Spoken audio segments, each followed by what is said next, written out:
grande satisfação que damos início a mais um encontro do ciclo de palestra 2018 da Abra Filtros. O tema escolhido de hoje é a importância da transformação digital nos ambientes de aprendizagem e da aproximação entre empresas e academias no processo de formação do profissional universitário. Para ministrar a palestra, temos a honra de receber o magnífico reitor do Instituto Mauá de Tecnologia, professor Dr. José Carlos de Souza Júnior. Reitor e professor dos cursos de Engenharia Elétrica e Eletrônica do Centro Universitário do Instituto Mauá de Tecnologia, é também consultor associado da Verso Inovação Tecnológica. É graduado em Engenharia Elétrica, com ênfase em Eletrônica pela Escola de Engenharia Mauá, mestre em Engenharia Elétrica pela Universidade de São Paulo, doutor em Engenharia Elétrica também pela Universidade de São Paulo. Possui experiência na área de Engenharia Eletrônica, com ênfase em sistemas de processamento digital de sinais, atuando principalmente nas seguintes áreas: microcontroladores, processamento de imagem, sistemas embarcados e processamento digital de sinais. Professor José Carlos, novamente, nosso muito obrigado. Tenham todos uma ótima palestra. Agradeço ao Adriano, ao João, amigo, pela assinatura do convênio, e dou as boas-vindas a todos os colegas, para que a gente possa falar um pouquinho sobre essa questão da educação, que para a gente do Instituto tem um valor muito especial e aquele para a nação também. A ideia, somos um grupo pequeno, então a gente faça uma conversa bastante descontraída, e os senhores, a qualquer momento, se quiserem me interromper, podemos abrir uma discussão. Primeiro, eu gostaria de colocar para os senhores o que nós aqui no Instituto entendemos como transformação digital, que é esse termo que está tão na moda, todo mundo fala da toda transformação digital, e que, no fundo, para nós é a raiz de todos os movimentos que aparecem, como Indústria 4.0, Agro 4.0, Smart Cities, tudo está meio amarrado a esse conceito que a gente entende como transformação digital. Então, para isso, nós vamos fazer usar um simbolismo aqui, que eu acho que torna mais claro e alinha o nosso pensamento. Eu sou professor, então, professor tem mania de dar aula. Então, eu vou dar uma pequena aulinha para vocês, para não perder essa mania. Mas não vai ser muito chato, só tem um slide de aula, depois o resto é a apresentação. Esse sinal, vocês estão vendo um sinal, existe um sinal cinza, bastante clarinho, aqui, ó, um sinalzinho cinza clarinho.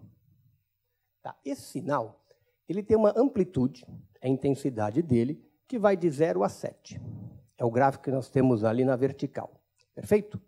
Esse sinal cinza, quantos diferentes valores ele pode assumir entre 0 e 7? Infinitas. Infinitas. Existe aqui no eixo da horizontal, vamos dizer que isso aqui é tempo. Vamos dizer que isso aqui fossem 13 segundos. Quantos diferentes tempos existem de 0 a 13 segundos? Infinitos. Eu tenho 0, mas eu tenho 0,00001. Posso ter o 0,00001. Eu tenho infinitos tempos. Tá? Essa infinitude de possibilidades é o que define o que a gente chama de mundo analógico. E hoje, erroneamente, muita gente entende o analógico como uma coisa ultrapassada, alguma coisa antagônica ao digital. Então, a primeira coisa que a gente quer mostrar é que não é isso que a gente entende. O analógico é o mundo onde você tem as infinitas possibilidades. Quando eu vou para o mundo digital, isso não é possível. Por exemplo, se eu tivesse infinitos tempos, se eu tenho infinitos tempos de 0 a 13, eu precisaria de infinita memória para guardar isso. Se eu quisesse gravar esse sinal e colocar dentro do computador, teoricamente, eu precisaria de infinita memória para guardar isso. Se existem infinitas possibilidades de amplitude entre 0 e 7, eu precisaria de infinita memória para guardar isso. Então, o mundo digital ele discretiza as coisas. O mundo digital é esse mundo dos bolinhas vermelhas que estão aí. Ó. Se você perceber, o nosso sinal agora ele não tem infinitas possibilidades de amplitude. Ele pode valer 4, ele pode valer 5, ele pode valer 4, ele pode valer 3, ele pode valer 4. Eu discretizo amplitude. Ele também não existe nos infinitos tempos possíveis. Do jeito que foi colocado aqui, ele existe no tempo 1, no tempo 2, no tempo 3, no tempo 4. Perfeito? Se o meu sinal tiver amplitude de 3.1, o meu mundo digital ele vai virar 3. Perfeito até aí? Tá. Pode parecer meio sem pé nem cabeça nessa primeiro slide, mas vocês vão entender onde eu quero chegar com isso. Isso não acontece somente com sinais, como aquele sinal ali que pode ser, por exemplo, uma temperatura. Vamos pegar uma foto. Vamos pegar uma foto em tons de cinza para ficar mais simples.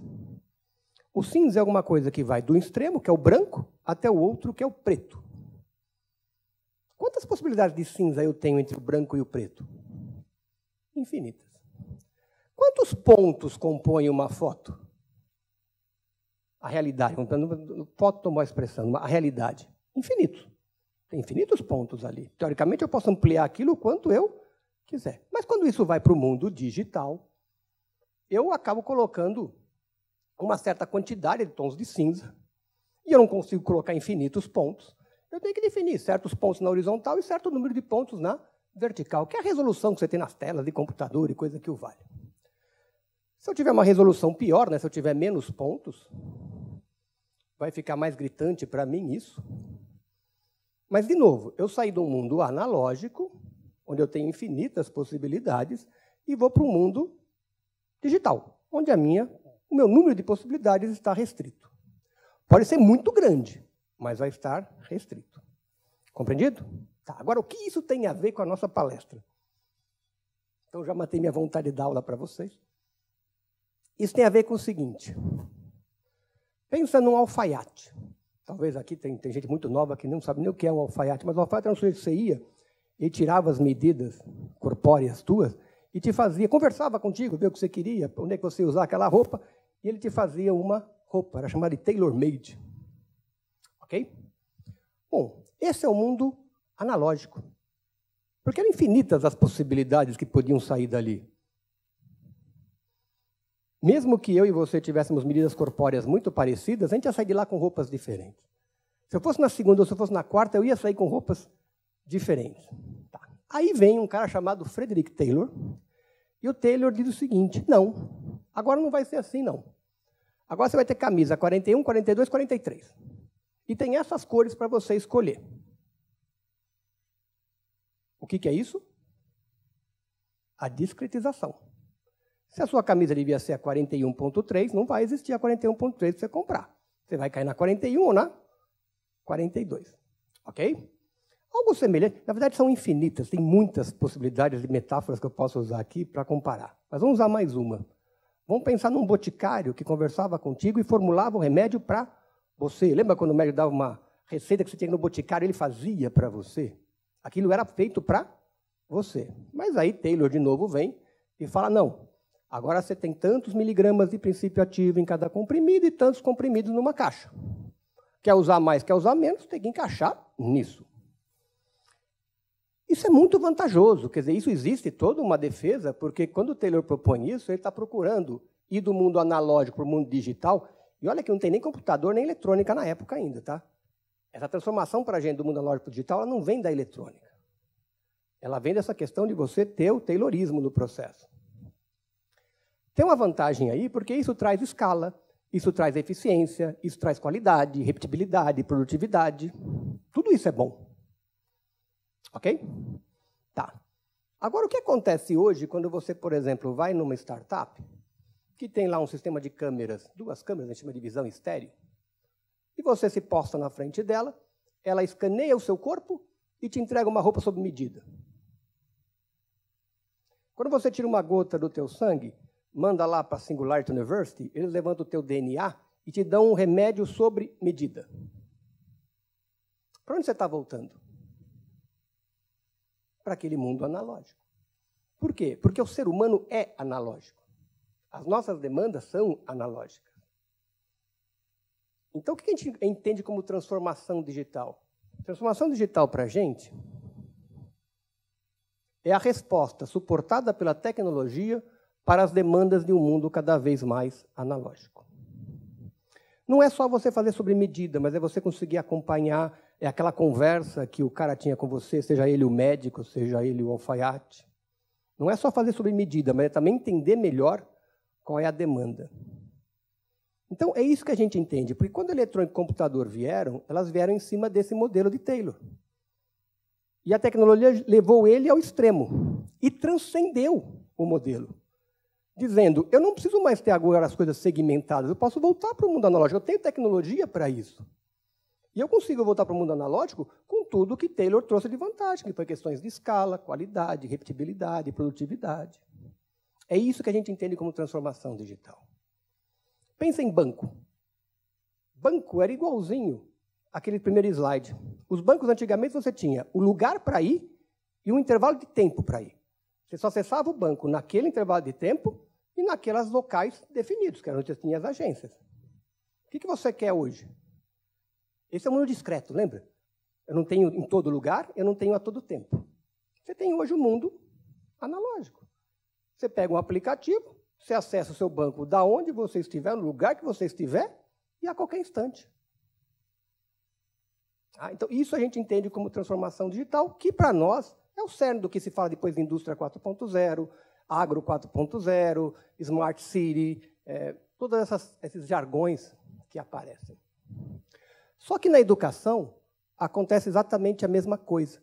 Se você for um pouco mais a fundo, nas universidades americanas, em 1893, um sujeito chamado Charles Eliot assume a presidência de Harvard. E ele lança um documento chamado The New Education, uma proposta nova para a educação. Porque até ali, você não tinha... O que era a educação, se pegar a escola americana até final do século XIX? Ele tem retórica, ele tem lógica, ele tem latim. Não existiam as especialidades. Charles Eliot entra com essa proposta. E quem que ele traz para o corpo docente? Um cara chamado Frederick Taylor. E um processo muito parecido acontece no ensino superior. E, lógico, traz toda uma vantagem. Mas o que acontece no ensino superior? Primeiro, você começa a criar muros, você começa a criar silos. E você separa. Ensino médio é uma fase da sua vida, ensino superior é uma fase da sua vida, a vida profissional é outra fase. São coisas bem distintas no processo. A gente não acredita nisso. É isso que a gente está desmontando, é isso que eu vou propor para vocês. A gente separa em séries, a gente separa em cursos, em programas, a gente separa em disciplinas. E uma disciplina não fala com outra, um curso não fala com outro, uma série não fala com outra. A gente separa teoria de prática, no tempo e no espaço. Tanto que é muito comum a gente que fez a escola tradicional, você dizer que você tinha aula de teoria num prédio e a prática, o laboratório, era em outro. A teoria era na segunda-feira, a prática, o laboratório, era no sábado. Separados no tempo e no espaço, discreto. Que tinha toda uma vantagem. Quando entrou o processo, foi vantajoso, sem dúvida. A gente padroniza as experiências. Vamos supor que todos nós aqui quiséssemos fazer engenharia mecânica no formato tradicional, né, que ainda é vigente hoje, nós vamos sair exatamente do mesmo jeito, padronizado. O que a gente propõe é que existe um backbone, tem uma coluna dorsal, que é importante para todos nós, mas tem uma questão que é diferente para cada um de nós. Eu posso ser mais empreendedor, o colega pode ser mais pesquisador, o outro pode ser mais organizacional, vai trabalhar numa multinacional. Como é que você faz para respeitar isso? Como é que você traz um pouco do mundo analógico para esse mundo digital? E separar também muito, né? Se separou muito o profissional do cidadão e da pessoa. E a gente acredita que se você não tiver equilíbrio nesses três eixos, por mais que seja um profissional muito bem treinado, né, muito bem, conhecimento muito específico, se você não tiver balanço com a sua vida como cidadão e como pessoa, alguma coisa vai dar errada no processo. Ok. Então, dado esse overview do que a gente entende como transformação digital e como isso acabou impactando dentro do ensino superior, agora a gente entra em como o Instituto tem trazido propostas para mudar isto. Para conhecimento, quem não o conhece, o Instituto é uma entidade de direito privado, mas sem fins lucrativos. A gente foi fundado em 11 de dezembro de 61, ou seja, fazemos 57 anos agora em 11 de dezembro, um dia especial para a gente, porque é o dia do engenheiro. Temos duas unidades aqui dentro, o Centro Universitário, do qual eu sou reitor, e o Centro de Pesquisas, que depois eu vou explicar um pouquinho. Ele é uma espécie de hospital universitário para a gente aqui.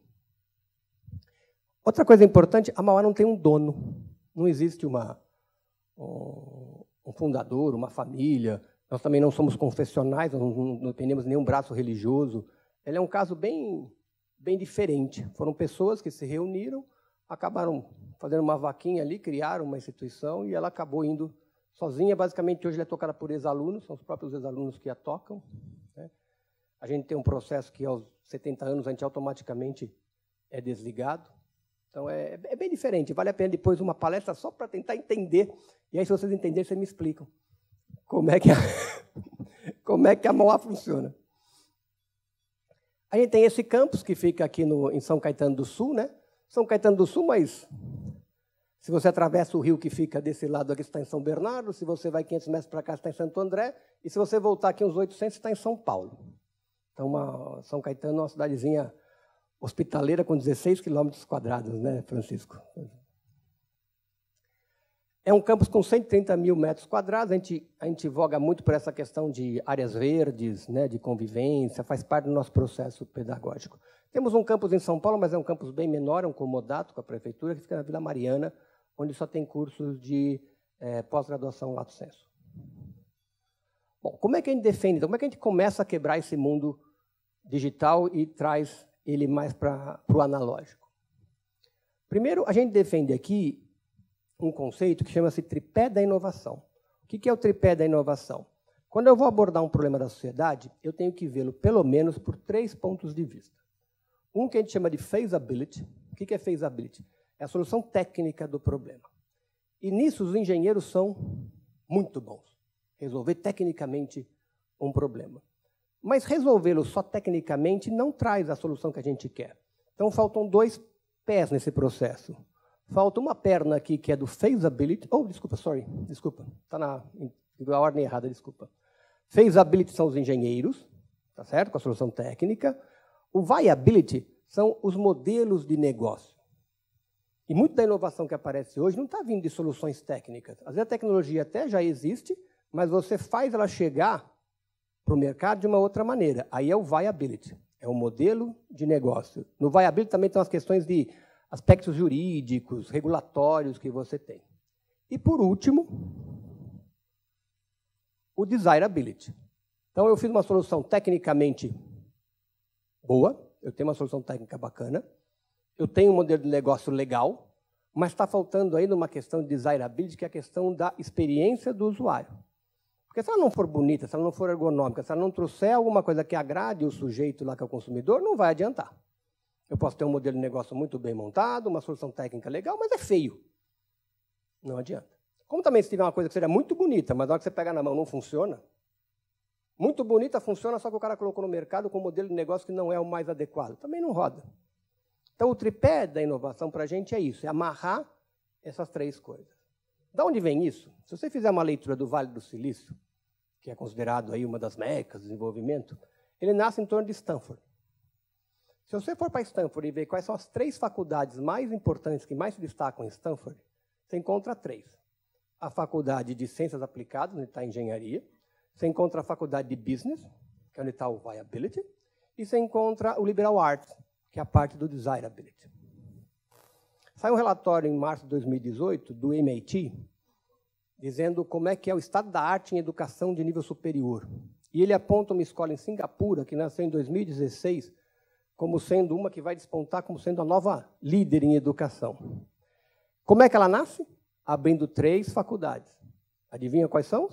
Ela abre uma de engenharia, ela abre uma de business e ela abre uma de design. Posso disponibilizar. Eu só tenho um problema, que tem muita imagem, ela fica gigantesca. Então, eu posso fazer um link, mando um link para o pessoal da... Né? Aí, só não sei como é que você consegue distribuir para o pessoal, talvez você vai ter que distribuir um link. Porque, como tem muita imagem, ela fica pesada. Eu não consigo mandar direto ela por e-mail, mas disponibilizo sim. Fica... Tá? E o que é mais importante?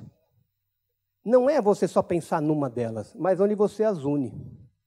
É da intersecção entre essas grandes áreas que você vai trazer realmente inovação, que você atende aquele mundo analógico. Como fazer isso? A Mauá ela nasce como escola de engenharia. Lá em 1961, a gente nasceu como escola de engenharia. É o nosso core principal. Dos 11 cursos que temos, 9 são engenharia. Mais de 90% dos nossos alunos são engenheiros, estão em cursos de engenharia. Só que a gente percebeu que Se a gente só ficasse muito forte no feasibility, a gente não conseguia ter aquilo que a gente estava procurando. Nos anos 80, a gente abre um curso de administração e traz ele para o campus. Em 2007, a gente abre um curso de design e traz ele para o campus.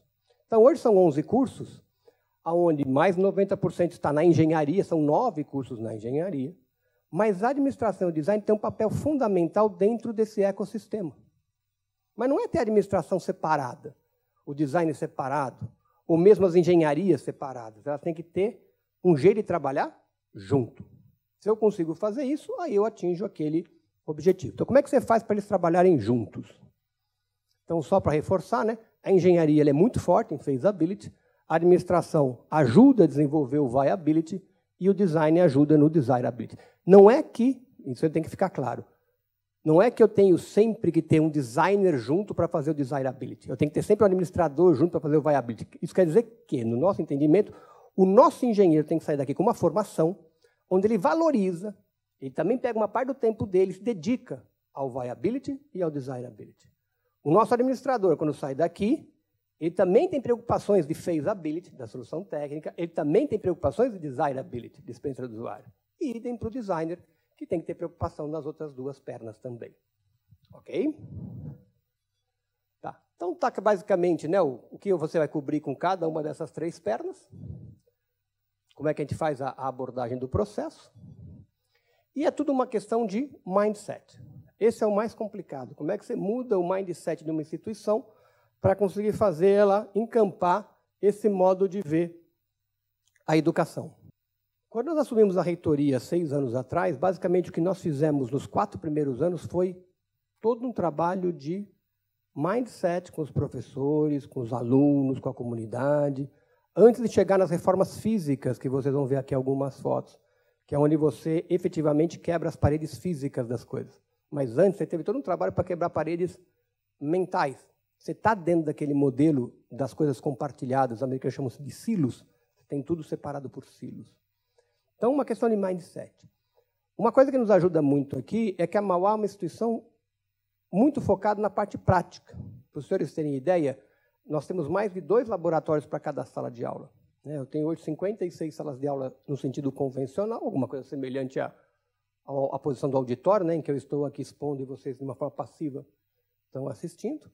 Mas nós temos mais de 120 laboratórios que saem dessa posição e entram realmente numa posição onde o aluno é o protagonista no processo. Então, isso ajudou. Diga aí. Professor, é possível voltar no slide anterior para fazer uma rapidíssima, se possível, vinculação desses 3 grandes aspectos no que tange ao que conhecemos hoje, ouvimos hoje, sobre indústria 4.0, a relação disso, a inter-relação, conectividade, se é que tem, como é que é possível? A parte da tecnologia, né, ela vai estar muito presa aqui. Ó. Então, por exemplo, esse sujeito aqui do Feasibility, ele vai ter que trazer soluções muito boas de tipos de comunicação, formas para você expor e armazenar esses dados, algoritmos para você conseguir identificar coisas. Mas esse sujeito aqui, ele só consegue fazer um analytics bem feito se ele entender exatamente qual que é o negócio que ele quer resolver. Ele só consegue fazer um dashboard bem feito se ele conseguir entender que usuário ele quer atender. Então, por exemplo, você pega um engenheiro e ele faz... Tem um livro do Alan Cooper, que chama The Inmates Are Running the Asylum. Numa tradução livre seria alguma coisa como tipo assim, os loucos estão dirigindo o hospício. O Alan Cooper ele desenvolve, ele fica famoso por causa de uma linguagem que era o Visual Basic que ele cria. E ele dá uns exemplos no livro dele que ele fala o seguinte: eu tinha uma máquina fotográfica da Canon, onde o botão de on-off tinha 8 posições. Isso não é coisa de desirability. Isso é feasibility. Engenheiro gosta disso. Se você pegar os celulares novos, quantos botões tem? Cada vez menos, né? Eu acho que o novo da Apple lá não tem nem botão, né? Não tem mais botão, é só no vidro, é só um touch.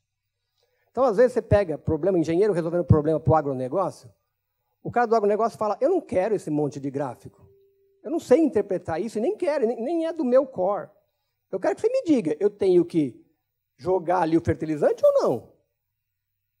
Né? Então, é esse mundo que a gente tem que amarrar, né? Aqui, por exemplo, e aí eu peço uma participação especial de vocês, isso aqui eu consigo tratar muito bem aqui dentro. Mas tem um pé aqui, que é o mercado, que a gente só consegue resolver quando a gente traz as empresas para dentro do processo, que a gente vai mostrar alguns exemplos. Porque muitas vezes as empresas já conhecem o acesso ao mercado. Então não faz sentido... eu vejo às vezes os alunos têm ideias bacanas, né, para produzirem alguma coisa, para abrir uma startup, e eu falo, se associe a uma empresa maior que já conhece o mercado e você vai queimar várias etapas nesse processo. É bom para ambos, né? Perfeito, mestre? Depois a gente tem um programa na pós-graduação que é justamente para cobrir isso, em que o aluno tenta montar ele pega um negócio dele e analisa pelos 3 eixos e monta um book para ver o negócio que ele está imaginando abrir, se cobre cada um desses aspectos. Eu vou voltar várias vezes nessas questões durante a apresentação. Então, mindset. Tá. Aí, como que você faz isso? O profissional que nós estamos procurando, e isso é importante, as disciplinas convencionais, que são o carro-chefe no modelo tradicional, aqui ela é só uma pequena parcela, importantíssima. A gente nunca vai sumir, no nosso ponto de vista, com as disciplinas convencionais, mas elas são uma parte do processo. Você tem toda uma outra teia de atividades que acontecem, aos pouquinhos eu vou mostrando cada uma para vocês, que fazem da formação desse profissional alguma coisa diferente do que você entregava normalmente para o formato tradicional, onde as disciplinas convencionais eram o carro-chefe. Ok? Tá. Então, vamos lá. Como é que a gente fez isso? Isso aqui é um Fab Lab. Depois eu deixo o convite. A gente pode marcar um dia para visitar essa estrutura toda de laboratórios, né? Mas qual foi uma primeira medida que a gente fez que trouxe diferença para isso? Como é que acontece nas universidades tradicionais, no modelo tradicional? Os laboratórios são vinculados a programas, às vezes até a disciplinas. Então, você tem lá o laboratório da engenharia mecânica. Ele não é usado pelo cara da civil, ele não é usado pelo cara da química, ele é usado pelos da mecânica. Às vezes por um professor específico. Não. Os nossos laboratórios não são mais de programas e nem de disciplinas. Existe um responsável pelo laboratório, e o que ele tem que fazer com esse laboratório é usar desse ativo como um elemento de integração. Quanto mais programas, quanto mais cursos ele conseguir fazer, participarem daquele laboratório, quanto mais atividades ele conseguir desenvolver naquele espaço que integre os diferentes cursos, melhor ele é avaliado. Então, essa é uma mudança de paradigma que é importante. E uma vez que você tem esse espaço, primeiro, você alivia o coordenador de curso, que não teria mais aquela responsabilidade de ficar se preocupando com manutenção daquele espaço, com troca de equipamentos. E coordenador de curso que, por estar sobrecarregado, não vai pegar e ainda oferecer aquele espaço para um coordenador de curso companheiro dele de um outro curso. Não tem braço para isso. Você tirou isso e colocou alguém responsável. Uma vez que ele já vendeu esse espaço para os cursos, não tem mais, já consegui o máximo que eu conseguia. Aí vende-se para as empresas, para trazer as empresas para usarem esse espaço aqui dentro, com um vínculo sempre com alguma coisa, alguma atividade de curso também. Tá? Então, esse é um primeiro ponto que separa, você quebra isso. Se você for nas escolas tradicionais, você vai dizer assim, esse aqui é o prédio da engenharia elétrica, esse aqui é o prédio da engenharia mecânica, esse aqui é o prédio do pessoal da computação. E, às vezes, nem se falam. A ideia é quebra-se isso. Não vamos discretizar, vamos sair daqueles pontos só com uma posição ou outra, vamos permitir posições intermediárias. Isso aqui, para vocês quiserem passar, isso aqui é uma linha de produção de veículos, é um laboratório. Se você olha pelo lado tradicional, isso é um laboratório de que curso? Mecânica. Perfeito? Assim era visto. Hoje, os 11 cursos passam nesse laboratório. Por quê? Design pode usar isso? Sim. Experiência do usuário, ergonomia. Né? Engenharia civil? Isso aqui nada mais é do que uma estrutura metálica. Os mesmos cálculos que eu posso aplicar uma estrutura metálica de prédio, o aluno pode desenvolver aqui também. Ele não vai ser um especialista, não é que ele vai desenhar carro, mas ele pode usar no curso dele. Os químicos, eu tenho questões de tribologia, que são questões de lubrificação. Eu tenho questões de queima de combustível. Os nossos engenheiros eletrônicos fizeram as injeções eletrônicas desses carrinhos. O pessoal do controle de automação utiliza como, por exemplo, controle de ABS, que é uma área da parte de controle de automação. O administrador, isso é uma fábrica. Não é possível que o administrador não vai poder fazer uso dessa fábrica para aprender algumas técnicas. O engenheiro de produção, Lean Manufacturing. Inclusive, Pirelli, que nos ajudou com essa montagem, a Pirelli, quando nós estamos em provas, que não temos aulas, ela faz o treinamento de Lean Manufacturing de funcionários executivos dela nessa linha.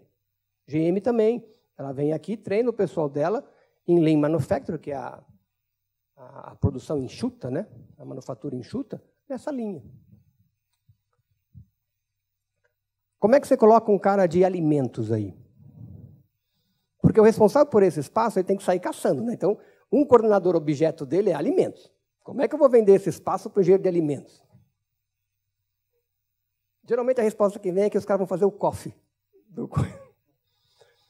Engenharia de alimentos, ela tem uma competência que é desenvolvida nela, que chama-se análise sensorial. Então, nós temos um laboratório que fica aqui no bloco I, onde você tem pequenas baias. Então, se a Nestlé vai lançar um chocolate novo, ela contrata esse laboratório e ele testa diferentes formulações. Mais chocolate, menos chocolate, mais amargo, menos amargo. Aí ela define qual é o público que ela quer agradar, as pessoas vão lá, fazem aquela prova cega, dão nota. Perfeito? Isso chama-se análise sensorial. O nosso pessoal vendia isso muito focado em engenharia de alimentos para indústrias de alimento. Algum tempo atrás, a gente desafiou o pessoal desse laboratório se não era possível usar essa competência em outras áreas. E a gente vendeu para a GM. E a gente faz análise sensorial de carro. Quando você entra num carro hoje para comprar, se você esquecer toda a parte estética, motor, coisa, você começa a dar valor para coisas como o cheiro do carro novo, como é que o teu tato reage ao material que foi usado para forrar volante, acabamentos. Isso é análise sensorial. Então, nosso pessoal de alimentos pode praticar análise sensorial dentro desse produto. O nosso engenheiro mecânico fez a suspensão, que é aquela suspensão tecnicamente perfeita para ele entrar numa curva fechada e o carro não perder o controle. Mas pode ser que a análise sensorial diga que, tudo bem, tecnicamente ficou maravilhoso, mas é horrível em matéria de conforto para o sujeito andar naquele carro. Ok? Aqui, por exemplo, nós temos mas acho que eu mostro lá na frente. Mas isso aqui, por exemplo, é um Web Lab. Aqui dentro existe um banco de prova de motores. Esses motores aqui são desenvolvidos pelos alunos. Os alunos, a partir de um motor padrão, eles mexem com uma série de variáveis, brincam com os motores mesmo. E para ensaiar esses motores, a gente fez um banco de provas, semelhante aos grandes bancos de prova que nós temos aqui, que a gente presta serviço para a indústria. Só que esse banco tem uma coisa interessante, porque todo o hardware e software foi desenvolvido pelo Instituto, e ele é um banco web. O que quer dizer isso? Se eu quisesse dar uma aula de motor para vocês, eu podia abrir a internet, ligar esse motor, vocês estariam vendo esse motor funcionando aqui, a gente estaria coletando todos os dados desse motor, eu poderia remapear a injeção eletrônica dele e já mostrar para vocês o que acontece quando eu o faço. Então, isso chama-se Web Lab. Eu posso pegar um ativo, um laboratório, e levar para qualquer lugar. Então, os cursos de pós-graduação que acontecem em São Paulo fazem uso desse recurso, para o cara não ter que vir até aqui para ensaiar o motor. Ele vê. A gente faz isso com o Colégio Bandeirantes, quebrando aquela parede entre ensino médio e ensino superior.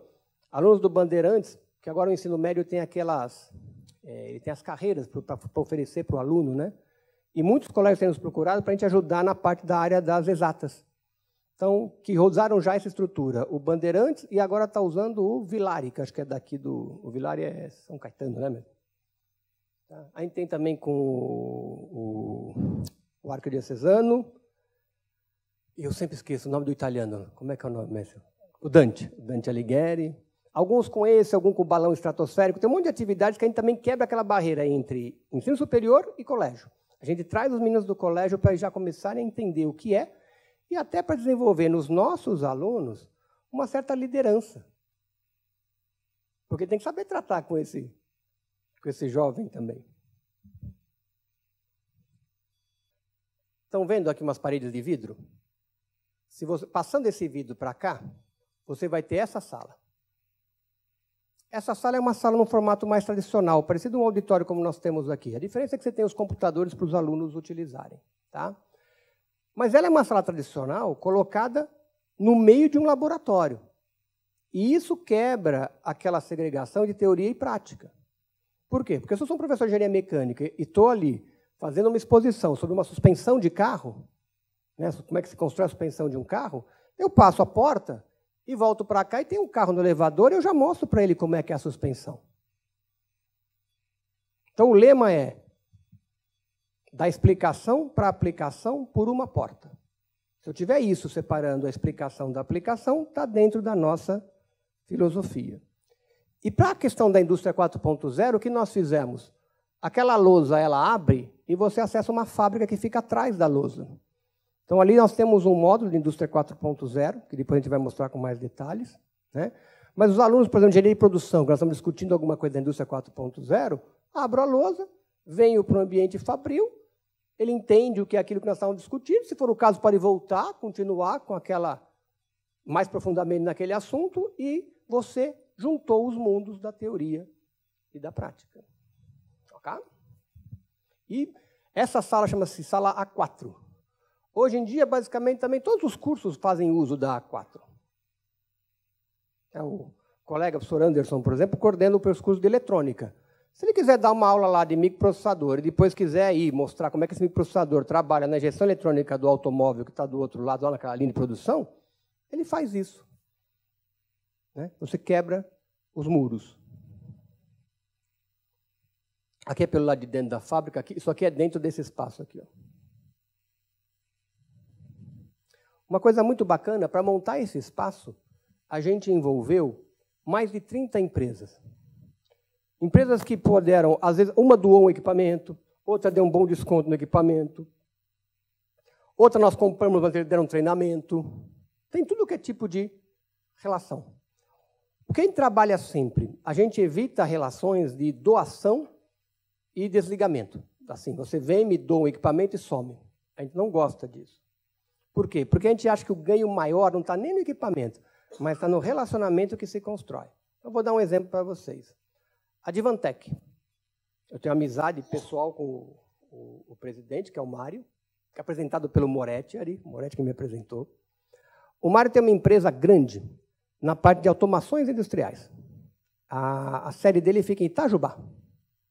Ele veio conhecer o projeto, eu falei que eu precisava de 2 servidores para controlar esse monte de parafernália eletrônica. Ele gostou da ideia e se propôs a doar os 2 servidores. A princípio, ele ia doar os 2 servidores e terminou o relacionamento. O que nós sentamos com o Mário e qual é a nossa postura normalmente com as empresas? Mário, quanto custaria se eu fosse comprar os servidores de você? 150 mil reais era o número que ele fez a conta lá para me comprar os 2 servidores. Então eu falei, tá bom, então nós vamos fazer o seguinte, eu vou te pagar esses 150 mil. Como é que nós fizemos a conta para pagar?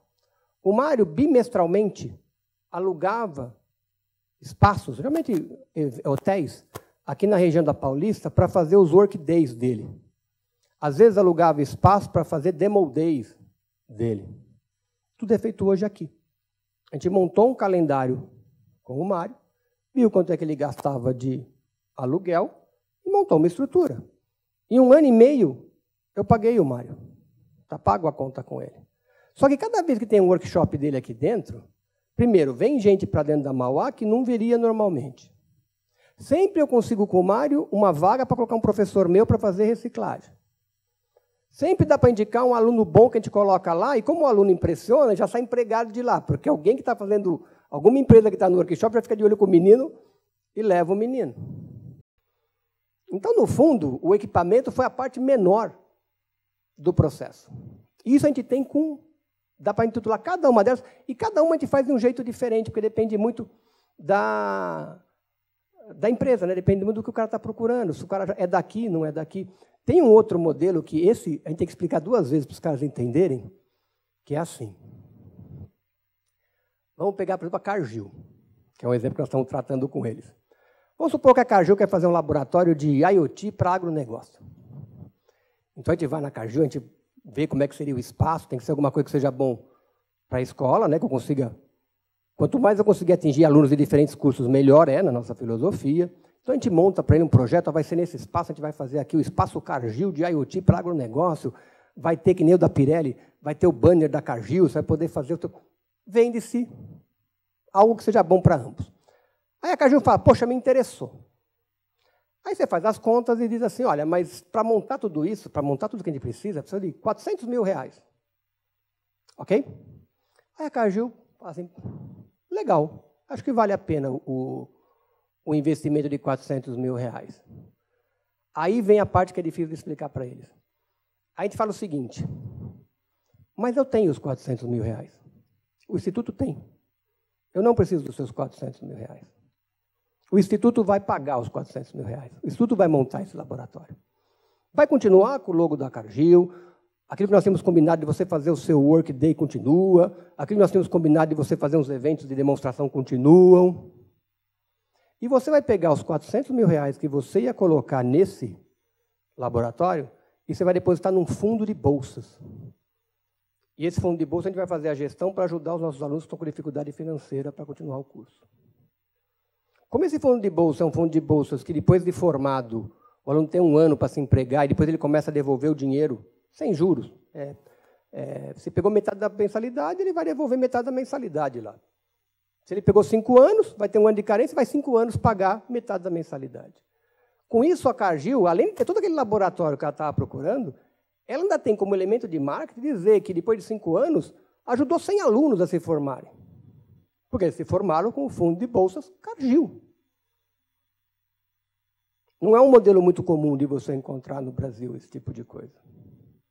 Aqui, uma coisa que tem feito bastante também, porque a Mauá é mais ou menos igual ao ovo de pato, né? É mais nutritivo, mas como a gente canta, a gente não é bom de cacarejar, às vezes o pessoal conhece pouco o que a gente faz. Então, a gente tem, nos últimos anos, participado muito mais de eventos. Então, se você vai em FEIMEC, FISPAL, Feira da Mecânica, FruitWeekon, você já vai começar a ver mais os estandes da Mauá. E uma coisa importante é que esses estandes, na maior parte das vezes, são feitos pelos próprios alunos. Os trabalhos que estão desenvolvidos ali, tem muito do nosso aluno fazendo aquilo. Tem uma orientação, óbvia, dos professores, dos grupos, né, mas são os alunos. Então, aqui tem alguns exemplos de eventos de 2017, esse. FEIMEC, FEIMAF e FISPAL. Em 2018, você já tem aqui, esse era a Feira da Mecânica, esse aqui eu lembro que era da FISPAL. Esse aqui é bacana, quer ver? Ó? Vocês estão vendo parece 3 funis aqui? Esse era da Indústria 4.0. Você ia na FISPAL, você tinha um aplicativo, você escolhia pelo aplicativo como é que você queria a sua granola. Então, você dizia assim, eu quero mais castanha, eu quero menos uva passa, você escolhia o seu. Os robôs montavam a sua granola, faziam o rótulo para a sua granola e entregavam a sua granola, que no fundo é o mundo analógico. Né? Então a gente tenta mostrando isso para o mundo, do modo que a gente entende. FEIMEC, se não me engano, aqui é a Feira da Mecânica, aqui é a FEIMEC, a Feira da Mecânica, FEIMEC e FISPAL. Essa sala, por exemplo, é uma sala que a gente tem junto com a GM, que a gente faz alguns treinamentos com o pessoal da GM. Então, a gente monta o nosso calendário. Quando eu não tenho aula, porque, olha, em julho a faculdade fica, não está parada, mas está mais tranquila. Janeiro está mais tranquila. Época de prova está mais tranquila. Nesse período todo, se eu posso fazer o campus rodar com as instituições, as empresas aqui dentro, para a gente é grande. A grande vantagem. Né? Então, essa é uma sala, por exemplo, chamada Cheve Pro, que é uma sala que a gente tem junto com a GM. Oi, boa tarde. Claro. Eu vou fazer uma pergunta, mas ela é um pouco primária, porque eu não sou da área. Enfim, quando você fala analógico, né? Eu lembro no passado que tinha o celular analógico. Então, para mim, a palavra analógico, não consigo fazer a equiparação com digital. O que acontece o analógico, sempre tem que dar isso. O analógico é aquele que você pode ter infinitas possibilidades, o digital não. Na comunicação, por que o digital é tão importante para a gente? Quando eu recebo um sinal analógico, vou entrar numa coisa mais técnica, mas quando eu recebo um sinal analógico, entre o nível 0 e o nível 1, eu poderia ter infinitas possibilidades. O que a comunicação digital me resolve não, você não tem infinitas possibilidades. Então, se eu estou recebendo um sinal digital, eu, receptor, tenho certeza que eu estou recebendo 0 ou 1. Então, eu recebo, na verdade, ele analógico. Ele vê um negócio cheio de ruído. Se você pega um sinal, por exemplo, que a gente recebe de uma sonda, que a gente faz uns trabalhos aqui com satélite, se você colocar isso plotado num gráfico, você não faz a menor ideia do que está chegando. Agora, quando você começa a jogar estatística em cima disso, e informa essa estatística que aquele pedaço tem que ser um 0 ou um 1, a estatística em cima dessa informação vai dizer, olha, isso tem mais probabilidade de ser 0, isso tem mais probabilidade de ser 1. Então, esse digital na telecomunicações trouxe essa grande vantagem, porque eu sei que eu não posso receber infinitas possibilidades. Eu só posso receber um 0 ou um 1. Aí eu uso toda uma matemática para me dizer se aquela coisa que eu estou recebendo está mais próxima de 0 ou mais próxima de 1. Então, o que a gente não pode só confundir é que tem gente que entende que o analógico e o digital são mundos antagônicos, dizendo assim, o professor do passado, o professor analógico, o professor do futuro, o professor digital, não tem nada a ver com isso. Você pode, talvez, usar como cronologia, que o analógico precedeu o digital. Mas hoje, se você, por exemplo, aí um pouco mais técnico, né? Mas imagina uma fibra ótica. Você acha que uma fibra ótica, ela fica assim, apagada, acesa, apagada, acesa, apagada, acesa, porque isso é o mundo digital, né? 0 ou 1. Você acha que é isso que está ocorrendo numa fibra analógica? Não. Você está modulando frequências de luz, é analógico. Todo o mundo que vem à frente, cada vez que você sobe mais as frequências, cada vez mais o analógico está sempre na frente. Aí o digital, conforme vai ganhando velocidade, vai comendo esse mundo analógico, e o mundo analógico vai indo mais para frente. Então, é só para desfazer esse mito que existe como se fossem coisas contraditórias e como se um fosse melhor do que o outro. Cada um tem a sua vantagem. É que nós, como seres humanos, e esse é o nosso ponto de vista, nós somos muito mais analógicos do que digitais. Aqui tem um caso bacana também, que a gente acabou criando esse laboratório, com uma outro exemplo, né, de relação com empresas. Por exemplo, da Dassault Systems. Nós somos a única instituição no Brasil que tem a plataforma completa da Dassault. A Dassault é uma empresa francesa e ela tem toda uma parte de... Deixa eu colocar aqui o resto primeiro, antes de explicar. Que é um laboratório que nós temos de competitividade. Então, por exemplo, isso aqui é uma linha da Volkswagen que os nossos alunos simularam toda ela usando as ferramentas da Dassault e conseguiram aumentar, em 1,5 carro por dia. É bastante, não é pouco. Só rearranjando processos. Aqui foi um grupo de alunos que, usando... A gente tem um servidor aqui que fica... É um dado aberto, tá? Não estou invadindo a privacidade de ninguém. Mas cada vez que você tuita alguma coisa, isso cai aqui no servidor. Então, a gente sabe que alguém tuitou em determinado horário, em determinado lugar. Aquilo ali é a Avenida Paulista, numa determinada hora, e aqueles hot zones, aquelas zonas vermelhas, onde tem mais gente. Então, a gente consegue coletar esses dados, por exemplo... E para uma consulta de uma empresa cervejeira, uma empresa grande, que ela queria saber onde é que estavam as maiores concentrações de pessoas para ver se ela abre um bar ou não abre um bar. Em função do modelo de celular que você recebeu o Twitter, você consegue inferir se ali vai vender mais Heineken ou se ali vai vender mais Sintra. Porque o público é diferente, né? Então, esse laboratório, por exemplo, o que a gente consegue fazer? A ferramenta da Dassault é caríssima. O que nossos alunos fazem? A gente pega empresas da região que têm interesse, os nossos alunos vão lá, estudam o processo, virtualizam o processo da empresa do sujeito. Eu não posso dar para ele o código, eu não posso dar para ele a fonte, a Dassault não permite, mas o que a Dassault permite? Que meus alunos vão até a empresa, peguem os dados, virtualizem, o cara vê a empresinha dele funcionando no mundo virtual, os alunos propõem mudanças de layout, de processo. Ele vê no mundo virtual o ganho que ele vai ter. Se ele quiser, ele implementa. Ele implementa e a gente pega essa caixinha de software e guarda numa prateleira. Se daqui 2 anos ele quiser rever isso, ele vem, a gente tira da prateleira, vê o que ele já adiantou, o que ele mudou, atualiza e dá mais uma consultoria para ele e volta para a prateleira. O que eu não posso, que não está combinado com a Dassault, eu não posso entregar para ele, mas eu posso usar porque eu estou usando para fins acadêmicos. Só que você consegue ajudar um monte de empresas, de pequeno e micro e pequenas, né? Mesmo empresa de médio porte, nós estamos falando de uma ferramenta de alguns milhões de dólares. Não é uma ferramenta que qualquer empresa vai conseguir comprar para fazer rodar, né? Também não é uma consultoria profissional, né? É grupo de alunos bem orientados que estão fazendo esse trabalho que não é nem remunerado.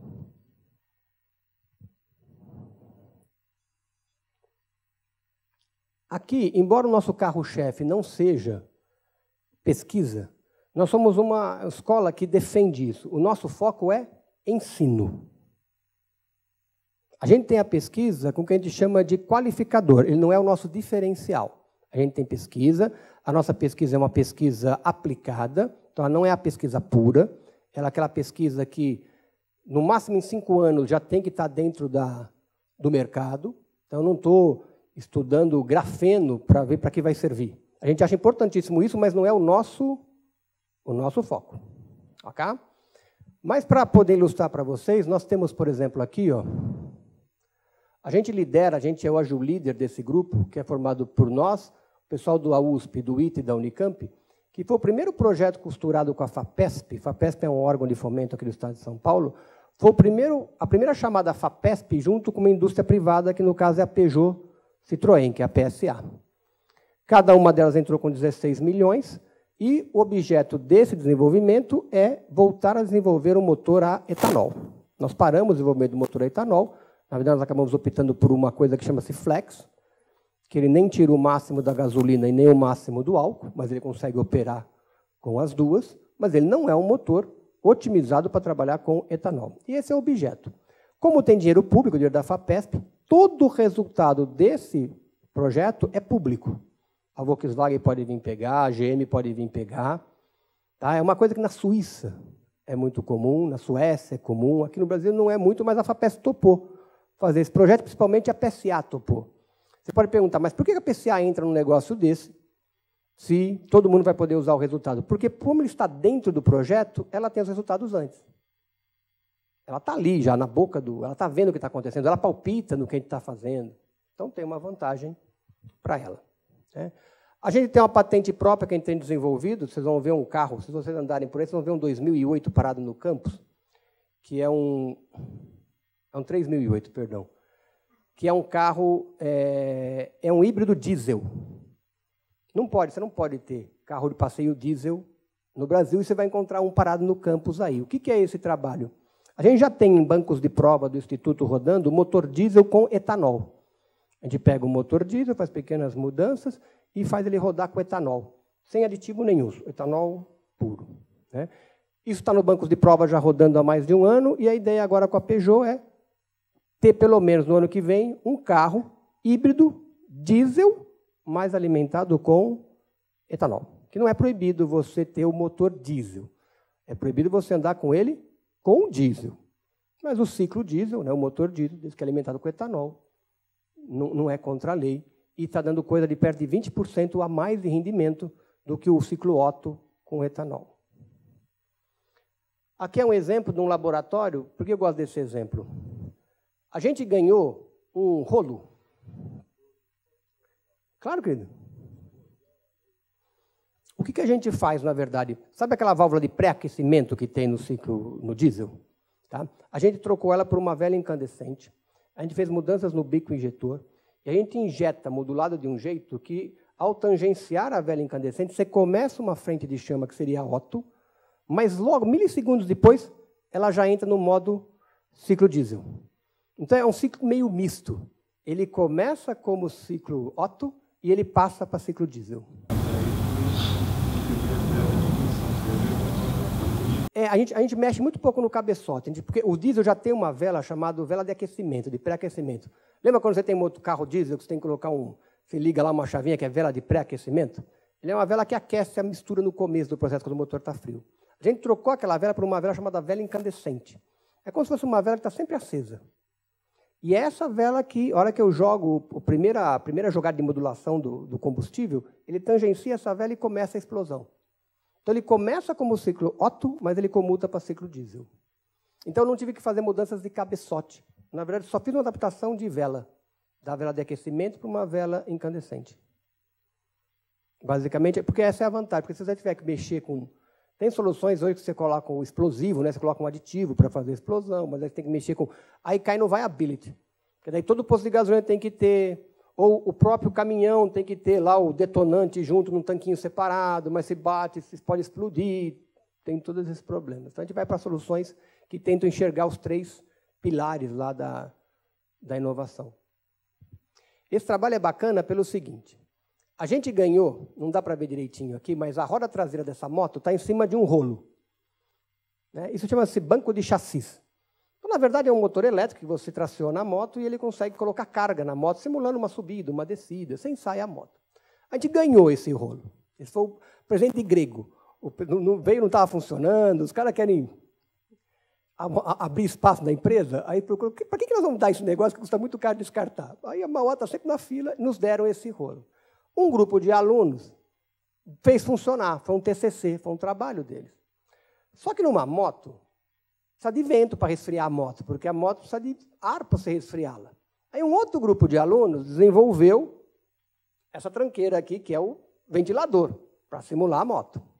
Aí a gente já tinha o sistema para levantar dados da moto e já tinha como resfriar a moto. Só que para você ensaiar uma moto, de acordo com uma norma, o sujeito tem que trocar a marcha no lugar certo, tem que acelerar na velocidade certa. Aí teve um outro grupo de alunos, não sei se dá para vocês verem aqui, tem uma TV na frente do rapaz, que desenvolveu um game, que aquele piloto que está ali está seguindo. Então, é um game que tem uma posição de acelerador e posição de torque, que ele tem que ficar trocando as marchas de acordo com o que o game está mandando. E a gente, com isso, conseguiu acreditar isso aqui no Inmetro. Hoje ele é um laboratório que eu posso fazer ensaios de emissões. Aí fala, mas como é que você faz ensaio de emissões? Estão vendo uma traquitana inteira numa sala aqui atrás? Isso era da Fiat, de Betim. Eles estavam comprando equipamentos novos. Eles queriam vender para a gente os velhos, porque eles sabiam que a gente estava querendo fazer um laboratório de emissão. Como a gente estava sem dinheiro, o que a gente propôs para a Fiat? A Fiat faz ensaios com a gente, no banco de motores que a gente tem no prédio aqui do lado, chamado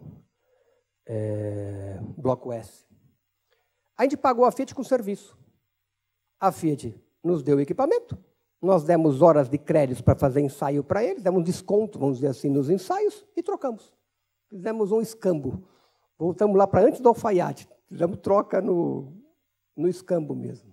Então, a gente conseguiu montar um laboratório que foi resultado do trabalho de um monte de gente aqui dentro, né, e de um relacionamento com empresas também, que às vezes não envolve diretamente custo, às vezes é troca de serviço.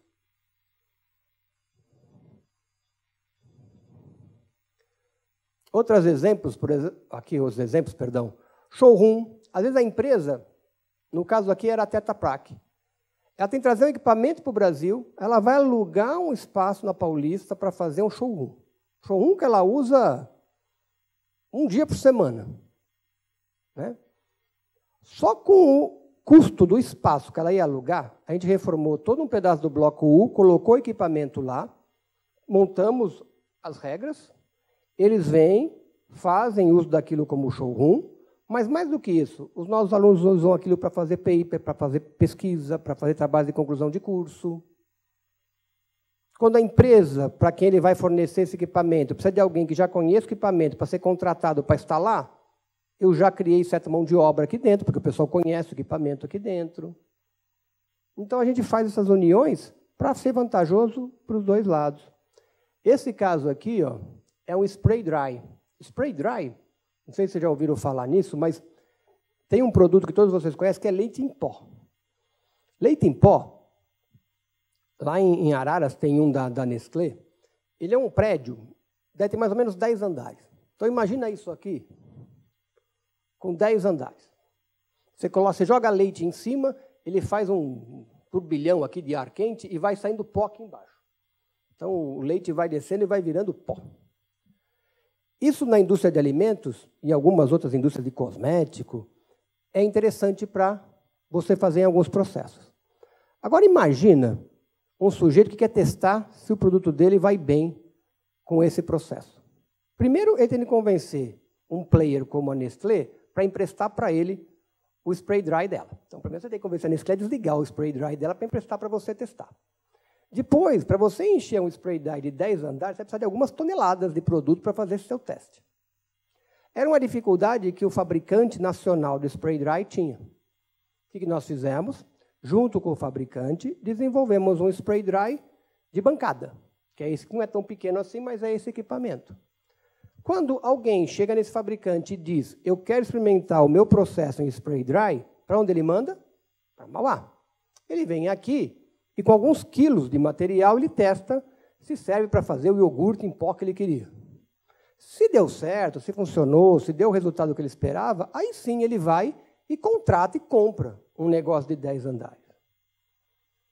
Só que, quando não está sendo usado para isso, de novo, um professor nosso fez o doutorado em cima disso, que é o professor Triboli.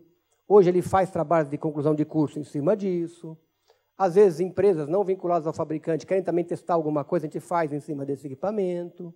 Então, novamente, uma relação que foi boa para todas as partes. Outra coisa que a gente defende muito é um negócio chamado, deixa eu ver meu horário, plataforma. A melhor definição de plataforma que eu já ouvi é: plataforma é algo que organiza o caos. O que nós fizemos aqui? O Francisco conhece bem plataforma, né, mestre? O vosso produto é uma plataforma. IoT. IoT é um negócio importante para a gente. A gente entende a IoT como um elemento muito grande nessa questão da transformação digital, que vai permitir você atender aquele mundo analógico. Só que as iniciativas da IoT que nós tínhamos ficavam aonde? Ficavam na engenharia eletrônica, ficavam na engenharia do controle e automação, no caso da computação. Pessoas estavam mais preocupadas com a IoT como fim do que como meio.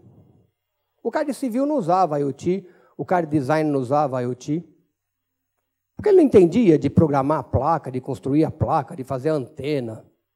O que nós fizemos? Criamos uma plataforma de IoT. De modo que a gente democratizou o IoT. Hoje, se você é um aluno de qualquer curso, você vai nessa plataforma, a gente dá o IoT pronto para você. Você só faz uso da tua expertise, se é um engenheiro civil e você quer monitorar tensões numa viga, você já vai receber esses dados e você vai usar a sua expertise como engenheiro civil para fazer uso da IoT. E não ficar preocupado em como é que você instrumenta, como é que você transmite, como é que o servidor trata isso aí lá dentro. Não faz isso. Então, vocês vão pegar daqui a pouco uma coisa interessante. Tem uma anteninha aqui, ó. Aqui, ainda está aqui a anteninha. Essa anteninha é uma LP1, Low Power One. Ela dá 6,5 km de raio aqui em São Caetano. Daria para cobrir São Caetano inteiro com uma única antena. A gente vai até o shopping aqui, o shopping Cerâmica, até o estacionamento do shopping a gente pega com essa antena. Essa antena cobre o campus inteiro. É uma antena de uma tecnologia chamada LoRa. No Brasil tem 2 players grandes, LoRa e Sigfox. Com isso, a gente cobriu todo o campus e convidou toda a comunidade a começar a pensar em problemas de IoT que trouxessem algum valor para o campus. Então, você vai ter, esse é o site, ele é um site livre, vai aparecer daqui a pouco o endereço, você pode acessar, lá tem esquema elétrico das placas, lá tem manual, lá tem um monte de coisa, tem os cases, tem tudo. Cada reloginho desse é alguma coisa no campus que está sendo monitorada nesse instante. Aqui não está ao vivo, mas se vocês entrarem no celular de vocês com o endereço, você vai ver que esses reloginhos vão mudando. Por quê? Porque está o tempo todo monitorando coisas aqui no campus. A gente tem aplicações em agricultura de precisão. Por exemplo, foi desenvolvido um sensorzinho de umidade, só que é um sensor de umidade baseado num paper de um pesquisador português, que eu não meço só a umidade do solo, eu meço a umidade do solo em 3 profundidades diferentes. Salvo engano meu, acho que é 10, 20 e 30. Por que disso? Porque nós temos um cliente no interior de São Paulo, que qual é o problema dele? Ele usa muita água para irrigar. Quando ele liga as bombas dele para irrigar, ele causa uma catástrofe social, porque os ribeirinhos em volta, praticamente ele acaba com a água dos riozinhos que ficam em volta. O que a gente analisou? Em função do que está sendo plantado e da idade que tem aquela cultura, a raiz tira água de profundidades diferentes do solo. Então, se eu tenho alguma coisa que tem raiz superficial, garantir umidade a 20 centímetros é um exagero, eu não preciso. Agora, se eu tenho uma cultura que a raiz é mais profunda, é lá que eu tenho que garantir água, e não em cima. Hoje, você tem esses aspersores aqui, que você consegue modular o tamanho da gota. Gotas mais pesadas afundam mais. Gotas menores ficam mais na superfície. Então, você consegue fazer superfícies como essa, que você dá umidade em função da profundidade, e você consegue dizer para ele como é que é a gota que ele vai usar em cada lugar, para ele atingir a umidade no ponto que ele quer. E a economia de água que você tem é uma coisa boçal. De novo, é o mundo analógico, não é o mundo digital, não é rega, não rega. Mas eu tenho quase que infinitas possibilidades de regar diferente. Não, essa aqui não. Essa aqui é um trabalho junto com o pessoal da IBM, que a proposta é usar o Watson para resolver isso, para ajudar a resolver isso. É um senhor oriental, ele fica aqui na parte de Suzano. Você tem ideia? Ele gastou $1 milhão para montar uma estação climática do Google. Ah, não, está livre, está livre. Não, já. Vou mostrar aqui, quer ver, mesmo? Espera aí. Essa daqui, ó. Se você colocar no teu celular aí, você já vai entrar nela.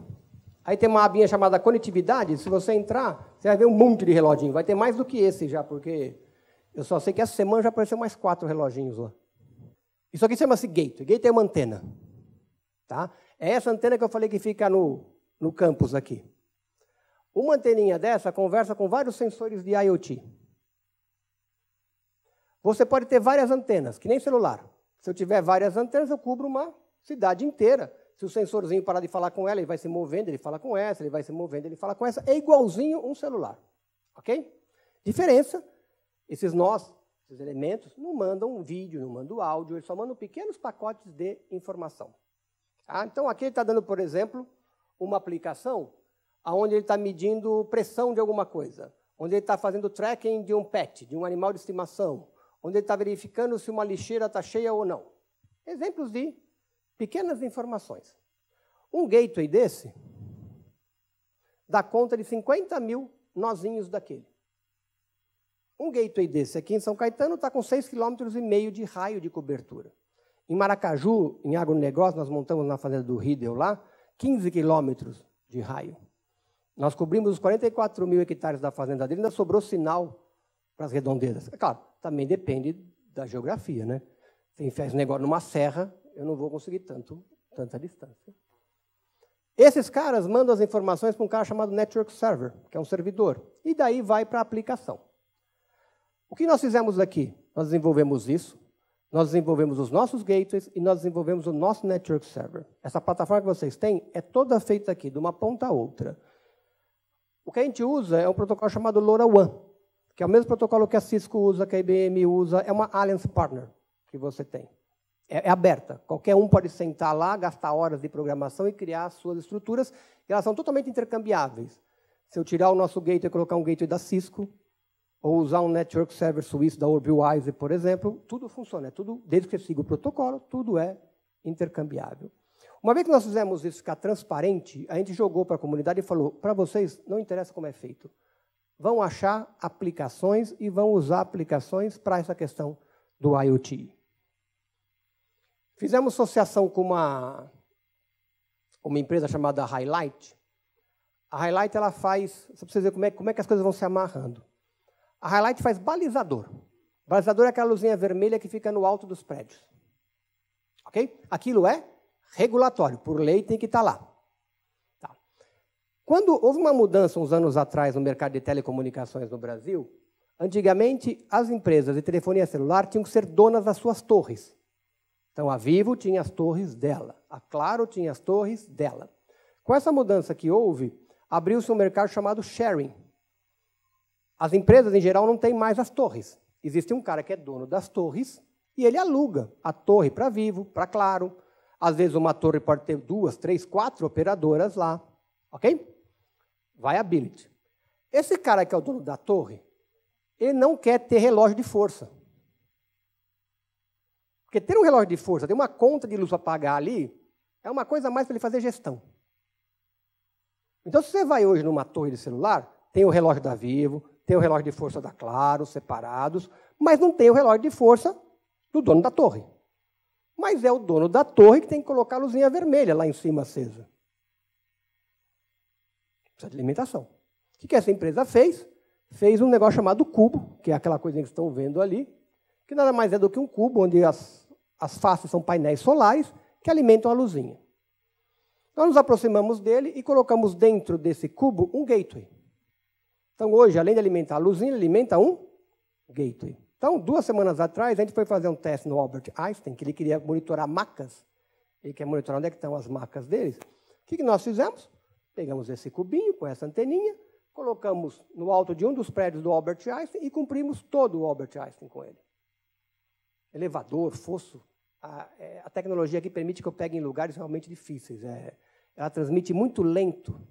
E ela tem o que a gente chama de baud rate adaptativa, a velocidade adaptativa e a potência adaptativa. Por isso eu consigo chegar lá no shopping com a antena daqui. Fomos no Itaú. O Itaú falou o seguinte: puxa, eu estou com um problema, eu quero monitorar ar-condicionado nas minhas agências. 4.000 agências. Não tem tecnologia hoje para monitorar ar-condicionado?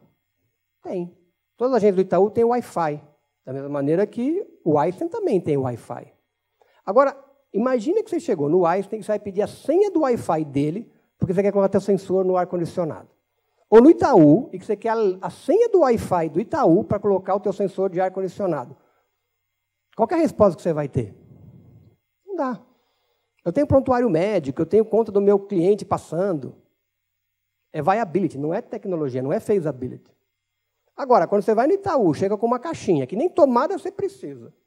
Você só pede um pedaço do telhado dele para colocar essa caixinha e cobrir a agência inteira, você quebrou uma barreira de entrada do viability que fica difícil de você quebrar usando o Wi-Fi. E se você for instalar o Wi-Fi em cada cliente teu para fazer essa solução, teu custo de infraestrutura fica caríssimo. Ok?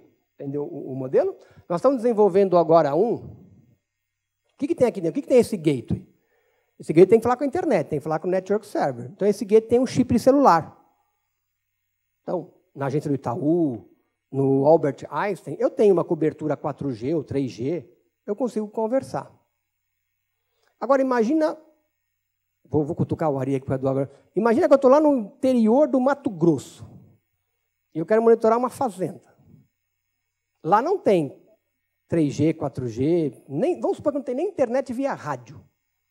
Se você levar a antena vai cobrir a fazenda inteira. Mas como é que você faz os dados irem para um servidor? Tem empresas hoje que por R$200 te fazem uma internet via satélite. Aí você vai entrar lá, vai ter um monte de gente reclamando que é ruim a internet, não dá para ver Netflix, não dá para ver vídeo. Mas eu não preciso disso. Lembra que eu só preciso de pacotes pequenininhos? Então, o que nós estamos trabalhando hoje com essa empresa é fazer o cubo com uma anteninha de celular. Então, eu levo no fim do mundo, vamos colocar assim, no fim do mundo, desde que eu aponte a anteninha para o lugar certo, eu cobri aquela região toda com IoT. Então, isso são coisas que vão nascendo aqui e a gente vai levando para a sociedade. O Instituto Mauá ele nunca pode vender nada. A gente nunca pode vender produto, a gente nunca pode vender... A gente pode vender consultoria, pode vender projeto. Então, o que a gente faz quando a gente se aproxima de empresas como essa é ou vende o projeto para ela, ou ela leva esse projeto como um produto e a gente acaba recebendo um royalty do projeto. Só que mostrar um... Esse foi só uns cases aqui. Esse aqui é o bloco U, é um sensor que está monitorando o consumo de água do bloco U, é um trabalho também. Aqui, nesse caso, você vai ter, inclusive, a documentação do trabalho. Aqui a gente usou o Watson, que é uma plataforma de aprendizado da IBM, para aprender como era o consumo de água do prédio. E, com isso, a gente consegue prever vazamentos. Isso aqui são consumo de 3 prédios aqui do Instituto. Aqui foi um trabalho que a gente fez com a Gocil, que ela precisava saber se o sujeito usava a arma fora do horário de serviço ou não. Gerava um passivo trabalhista e complicado com a Polícia Federal para eles. A gente colocou um sensor. Aqui está uma moedinha de 50 centavos. Esse aqui foi o sensor que nós desenvolvemos com a mesma tecnologia. Ele vai dentro de um espaço que tem na coronha do revólver. Então, o cara usou o revólver fora do horário de serviço, avisa. Esse aqui é uma caixinha, parece um maço de cigarro, uma caixinha de cigarros. Ela vai com o ímã grudado no transformador. Ela mede vibração e temperatura. E a gente aprende como é que o transformador funciona. Então, eu consigo fazer uma manutenção preditiva de transformadores, só conhecendo vibração e temperatura dele. Isso é o que a gente chama, e é um termo que a gente criou aqui e defende, Behavior of Everything, que é o que a gente entende como o futuro do IoT, Todas as coisas têm um comportamento. Basta você usar técnicas de aprendizagem para entender esse comportamento. A gente é multimarca aqui, então a gente usa o Google Analytics, que é o TensorFlow, a gente usa o IBM Bluemix, que pode ser o Watson, a gente usa o Azure da Microsoft, a gente faz algoritmos próprios, a gente nunca fica amarrado numa única tecnologia. Aqui tem outros reloginhos, não vou perder tempo com isso. Esse nós temos para a cidade de São Caetano. Isso aqui são uma medida de 4 níveis de rio. É uma caixinha. Ah, esqueci. A bateria desse negócio pode durar até 10 anos. Então, é uma caixinha com um sensorzinho de ultrassom. Do jeito que está hoje, está durando 4 anos a bateria. Ela tem uma dupla face e você cola embaixo da ponte. Por ultrassom, ela mede da ponte para o rio. E aqui você tem os níveis do rio. Então, você consegue... Isso vem dado, mas aí você usa inteligência para começar a tratar isso e você consegue entender se vai alagar ou não vai alagar. Aqui, só para fechar, aí eu libero o Adriano. O que é isso aqui? Vocês reconhecem o que é isso aqui? Ó? É uma luz de emergência. Luz de emergência. Luz de emergência aí tem regulatório. Se a gente caçar aqui, a gente vai achar as luzes de emergência no auditório. Tem luz de emergência em todas as salas da Mauá, em todos os corredores, em todos os banheiros, é lei. Tem mais de 1000 luzes de emergência aqui dentro. O que nós fizemos? Pegamos uma luz de emergência, é igual aquela, só que está sem a tampinha, colocamos um sensor de temperatura, um sensor de umidade, um sensor de luminosidade e um sensor de presença. Aquele que você passa a mão e acende a luz. Tudo isso sobe hoje para o servidor. Se eu tenho essa informação, o que eu tenho? Eu sei cada sala, a cada instante está sendo usada ou não. Se não está sendo usada, mas ficou com a luz acesa. Não está sendo usada a luz apagada, mas ar-condicionado ligado. As luzes de emergência dos banheiros me dão uma ideia da demanda dos banheiros. A demanda dos banheiros pode ser informada por terceirizado de limpeza para ele fazer mais limpeza ou menos os banheiros. Imagina os banheiros que ficam aqui do lado do auditório. Se tem evento no auditório, talvez limpar o checklist que ele tem lá contratado, que é uma vez de manhã, uma vez à tarde, uma vez à noite, é pouco. Mas se não tem evento no auditório, é muito. Não dá para mim ficar informando o tempo todo para ele qual que é o uso do auditório. Porque tem N coisas acontecendo aqui, como se fosse uma cidade, em que, dependendo, o banheiro do Bloco I, quando tem prova, quase não usa. Porque nas provas não tem aula no Bloco I, que é laboratórios. Então você começa a agregar valor em coisas, por exemplo, que são regulatórias e muito baratas.